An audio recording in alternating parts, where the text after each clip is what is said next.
Hello and welcome to the Berean Voice. I'm Randy Seaver. Today we're going to be looking at Hebrews chapter 2 verses 5 through 10. I'd like to look at some of the issues that make this a somewhat difficult passage to interpret, and then I'd like to broaden our view out and look at the general overall teaching of the passage and what the intention of the writer was in penning these words. First of all, let's just read the passage together. You're going to see that when I get to verse 9, I'm going to be altering the way in which some of these phrases are joined, because I think some of our translators have done a somewhat poor job in joining the phrases as they should be joined. And so I'm going to be altering the reading just a little bit, so don't let that shock you when we come to verse 9.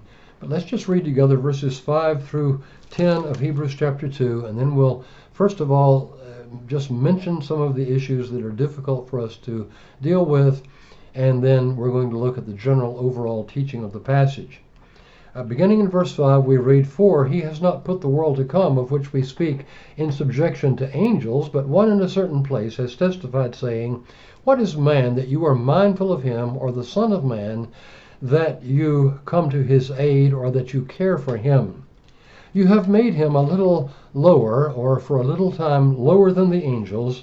You have crowned him with glory and honor, and have set him over the works of your hands, and have put all things in subjection under his feet. For in that he has put all things in subjection under him, he left nothing that is not put under him.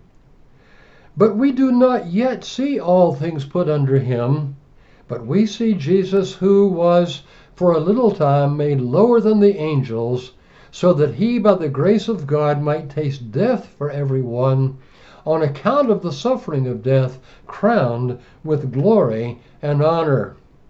For it was fitting for him, for whom are all things, and by whom are all things, in bringing many sons to glory, to make the captain of their salvation perfect through sufferings, or complete through sufferings." It seems to me that this last phrase gives us a great deal of insight into the intention of the writer in this passage. One of the questions that we would ask as we consider the difficulties in the passage is, why is it that the writer introduces this idea at this point in his argument? Why is it that we read, "For he has not put the world to come, of which we are speaking, in subjection to angels"? Why does that question even arise? And we're going to talk about that as we try to understand the passage. What is the connection between "for" in verse 5 of chapter 2 and the rest of the passage? For he has not put the world to come. Typically, when we find this word "for," which could be translated "because," then we would look around in the preceding context to find something that answers to this question, why? Why do we find the word "because" or "for" in the passage? Now, there have been those who have said "for" can sometimes simply introduce a progression in the writer's argument, so he's simply using the word "for" as he proceeds with this argument that he's making in the context. If we are to look back to something in the context to which we attach this word "for," it's very clear that we find nothing in the first 4 verses of the chapter. That is a parenthetical exhortation, and there's nothing really in those verses to which we should attach this word "for."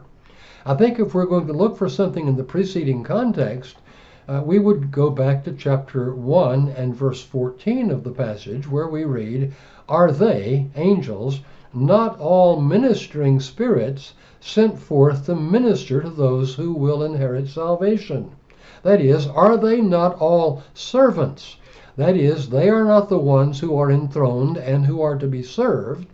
They are the ones who are servants of the redeemed people of God. For he has not put the world to come, of which we speak, in subjection to angels, but one has testified in a certain place, saying, what is man that you are mindful of him? So I think either the word for is simply introducing a progression in the writer's argument, or it looks back to at least verse 14 of chapter 1, if not to a number of the verses in chapter 1 of Hebrews. The second question that we would ask is, what is the writer's reason for introducing this line of argument at this point? There are those who have suggested, and they could well be right, we simply have no way of knowing, but it could be that the writer was introducing this line of argument because he was arguing against people in the Qumran community, the Essenes, who were teaching that when in the age to come, in the age of the Messiah, there would be two messianic figures. One of those messianic figures would be from the tribe of Levi, that is, he was to be a priest, and the other messianic figure was to be from the tribe of Judah, that is, he is to be a king. And they could not reconcile the idea that the Messiah would be from only one tribe and only one messianic figure. And so it could be that the writer is introducing this idea at this particular point to answer this argument of this false doctrine of the Essenes, that there would be two messianic figures, and that one of these messianic figures would be subject to the other messianic figure, and then both of them would be subject to Michael the archangel. Certainly the argument of this passage would answer that false doctrine and show it to be completely untrue. Whether that was the reason the writer was introducing this argument at this particular point is something that would be a matter of controversy, and there's really no way of proving it one way or the other. It seems to me that it's more likely that the writer is introducing this argument to answer an objection from those who would be reading his treatise, and that objection would be this: if Jesus is superior to the angels, then how is it that we see him exposed to death and suffering and temptation and weakness and trial? Why is it that we see him not on the throne, but we see him in his weak and fallen condition in his earthly sojourn, or as the writer puts it later on, in the days of his flesh? It seems to me that it's that argument that the writer is answering, particularly as we come to the latter part of the passage. In the passage we read together, we see it here. For it was fitting, verse 10, for it was fitting for him. What was fitting for him? Well, verse 9 says, he was made for a little time lower than the angels, so that he, by the grace of God, might taste death, or might experience death for every one. And as we're going to see in the context, the everyone refers not to all of humanity, but to redeemed humanity. That's going to be very clear, I think, as we look at the passage in context. It's very easy to take verses like verse 9 out of the context and try to make an argument that the writer is talking about every single member of the human race. But if you look at verse 9 in conjunction with verse 10, for example, it's very clear that the writer is talking about the many sons that God intends to bring to glory. In the context, we find the everyone for whom he tasted death set forth very clearly. He's talking here about those who are to be the heirs of salvation.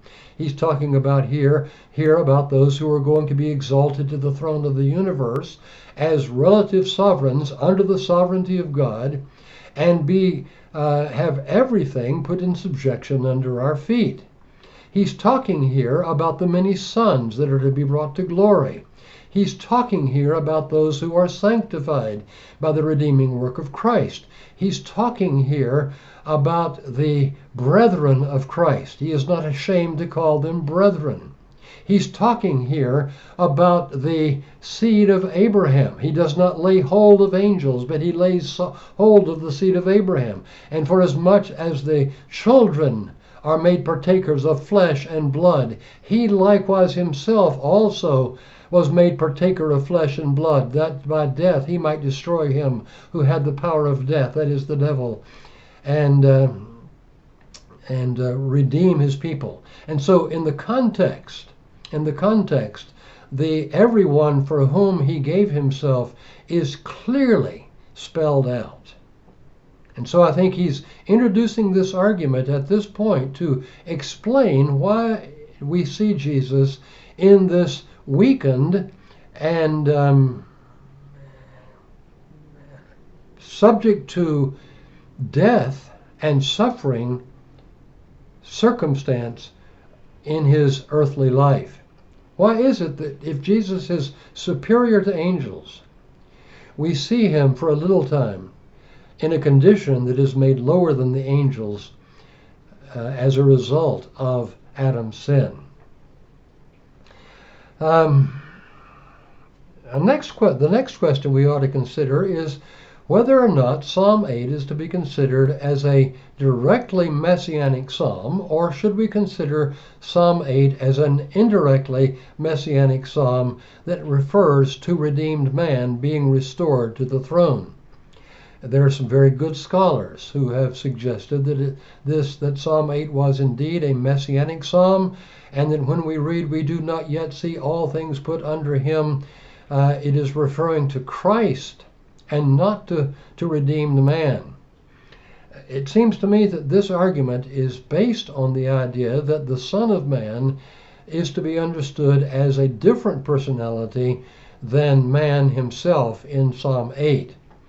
It seems to me that what Psalm 8 is saying is this is what man was like in his pristine and unfallen condition. This is man as God made him.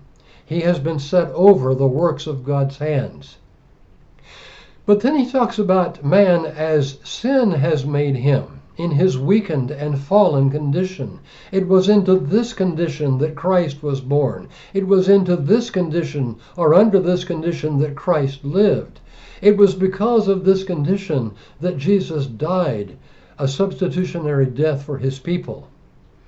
It is because man is in a weakened and fallen condition. And we see this set forth in that word man. What is man? What is Enosh? That you should be mindful of him. What is man that you should come to his aid? And so the word man and the word son of man in Hebrew poetry, of course, it is the thoughts that rhyme and not the words that rhyme. And so the word man and the word son of man would be equal to one another. So the Son of Man is simply a word that refers to man himself. And so I think it's better for us to take the psalm not as a directly messianic psalm, but as an indirectly messianic psalm that has to do with redeemed man being restored to a condition of relative sovereignty under the absolute sovereignty of God. Everything in the new creation is to be put under the feet of redeemed man. Now that's important for us as we look at this passage in the context, because it tells us that the writer is not concerned here with mankind as a whole, but he is concerned here with mankind as redeemed by the blood of Christ and restored to the place of dominion and authority over God's creation. I think that's very clear as we look at the passage. There are, of course, those of you who will not think that's very clear and who will think that I am manipulating the passage to make it say what I want it to say.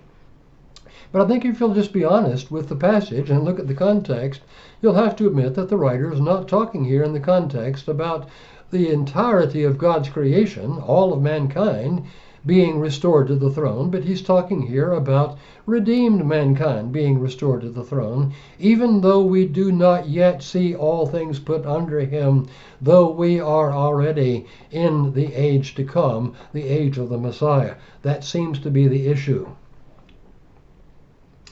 So that if this is not a directly messianic psalm, that when we read, we do not yet see all things put under him, the writer is not talking about Christ and not seeing all things, emphasis being on the word see. Even though all things have been put under him, we do not yet see all things put under him, because the whole creation continues to groan and travail and pain together unto now, and it has been subject to futility.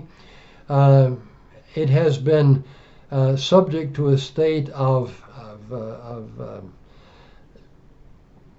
randomness, if you will, a state of corruption and a state of bondage. And the reason for this state of bondage in the creation is that creation's Lord is in a state of bondage and subject to corruption. That is, man, as God made him, has now been for a little time made lower than the angels because of sin. We are no longer in that place of dominion in which God made us. We are now under the dominion of sin and death and corruption. And that seems clear from the passage. We do not yet see all things put under Christ. Well, that's possible. But I think it's more likely that what the writer is saying is it is God's intention to put the entirety of creation under redeemed man, under the many sons that God will bring to glory, and do so in a way that is commensurate with his character. Though the age of the Messiah has already dawned, we do not yet see all things put under redeemed man. So how is that? In what sense has the age of the Messiah dawned if in the age of the Messiah all things are going to be put under the feet of redeemed man? We don't yet see that. And then the writer says, but we see Jesus.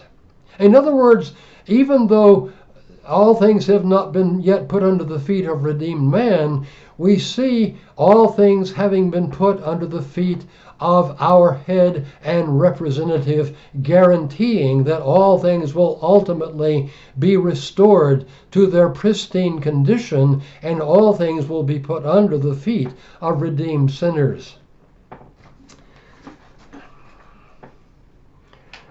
And so, let's just talk about those things in the passage that are abundantly clear.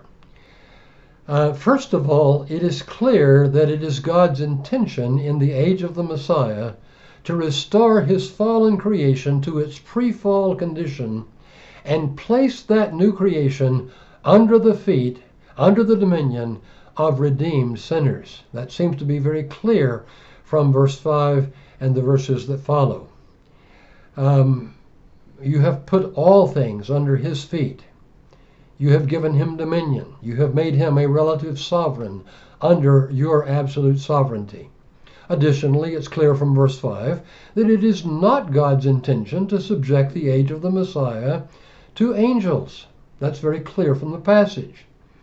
Why is Jesus made for a little time lower than the angels? And the answer is that he might, by the grace of God, taste death for everyone.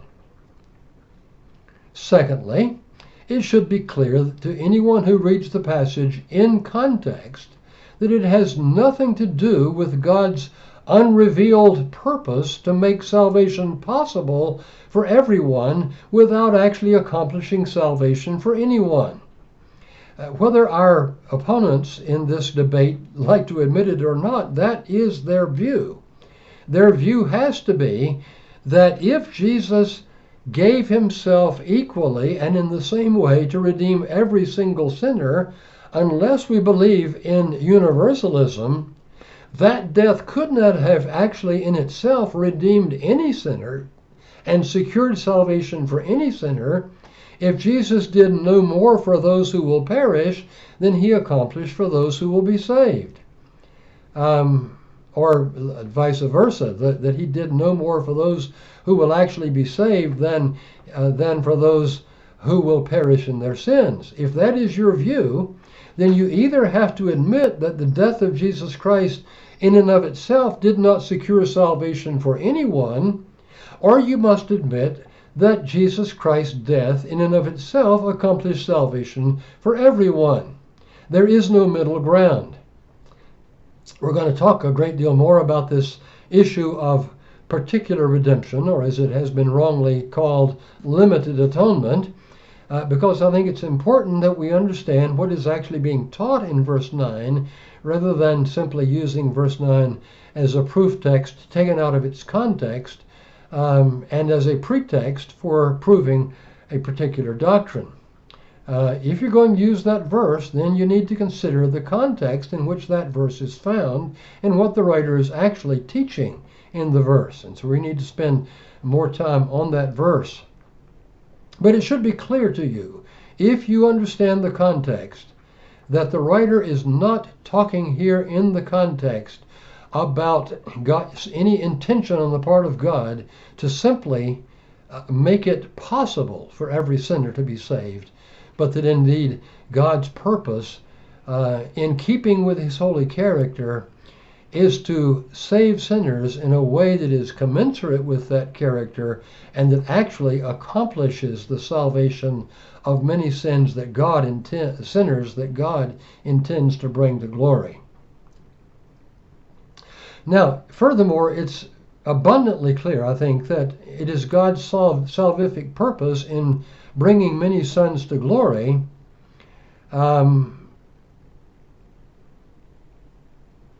to crown sinners redeemed by the blood of Christ with glory and honor. And we see this from Psalm 8. You have crowned him, and I think he's speaking here clearly about redeemed sinners. You have crowned him with glory and honor. This is God's intention.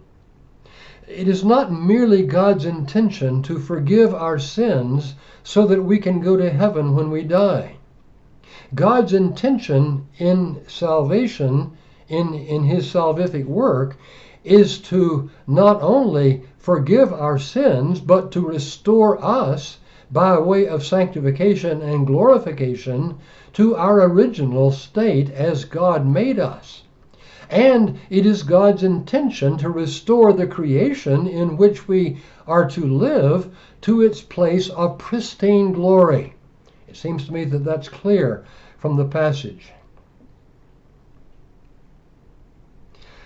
Additionally, it is clear that we do not yet see creation restored to its place of pristine glory.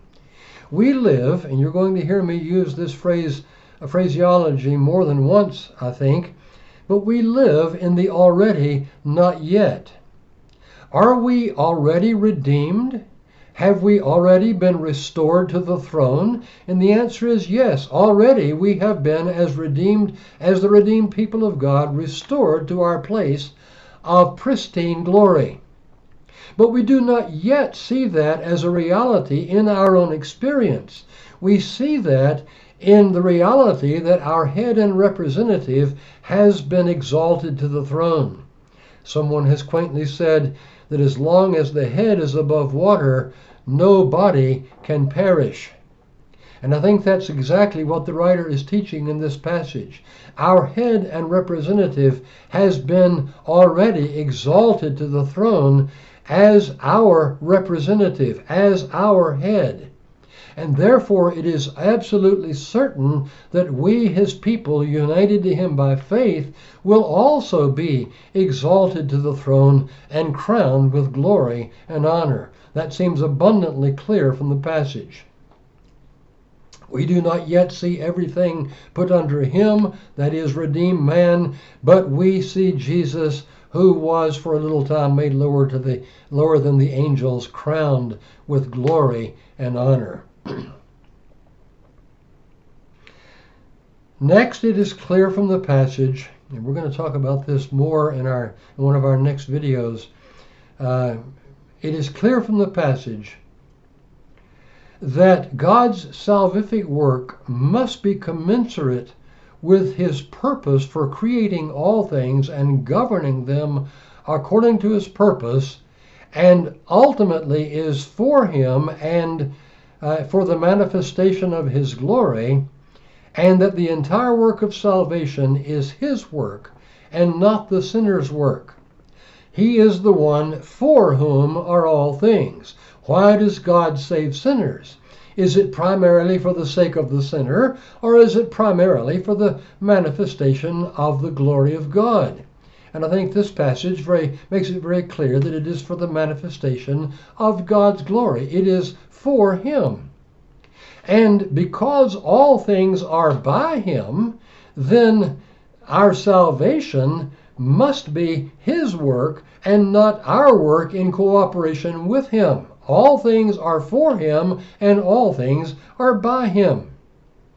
And all things, including our salvation, must be accomplished in keeping with all of his divine attributes and not only in keeping with some of his divine attributes. Don't listen to anyone who tells you that God's glory is most resplendently manifested in his purpose to make it possible for all sinners to be saved, in making provision, loving provision for all sinners. Don't listen to that, because that is clearly untrue. God's glory is most resplendently manifested in the manifestation of all his divine attributes, and the work of salvation which he has undertaken must be commensurate with all of those divine attributes. In other words, God cannot save sinners without satisfying his righteous demand that his people be perfectly righteous. And if we are not perfectly righteous, then we must suffer the penalty of that under the wrath of God, because God is holy, God is righteous. Don't think that the only thing that is manifested at the cross is God's love and mercy and grace. At the cross was also manifested God's holiness and God's righteousness and God's wrath toward sinners. All of these things must be brought into play when we consider this grand work of redemption. Listen to verse 10 of the passage. For it was fitting for him, for whom are all things, and by whom are all things, in bringing many sons to glory. Notice it does not say in attempting to bring many sons to glory, in making provision to bring many sons to glory. It talks about God actually accomplishing that work in keeping with his divine character.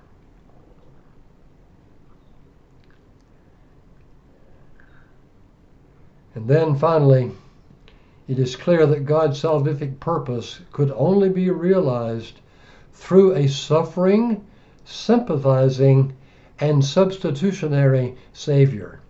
And we're going to see that in greater detail as we get into the last verses of this chapter. That, it seems to me, is the purpose for writing the passage. If Jesus is superior to angels, how is it that we see him suffering and dying? How is it that we see him in a weakened condition?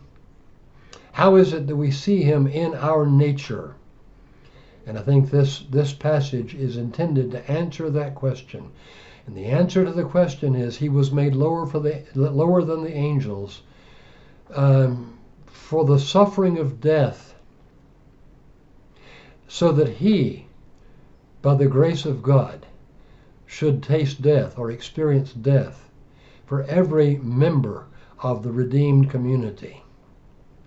Well, I hope this has been helpful to you. If you have questions or comments about what I've taught here in this passage, please leave those in the comment section below. We'll try to answer them either in the comment section or in a future video. But I hope this has been helpful. I hope that you've understood the argument. We're going to spend a bit more time looking at the passage because there's a great deal more detail that we need to consider. But until next time, may God richly bless you.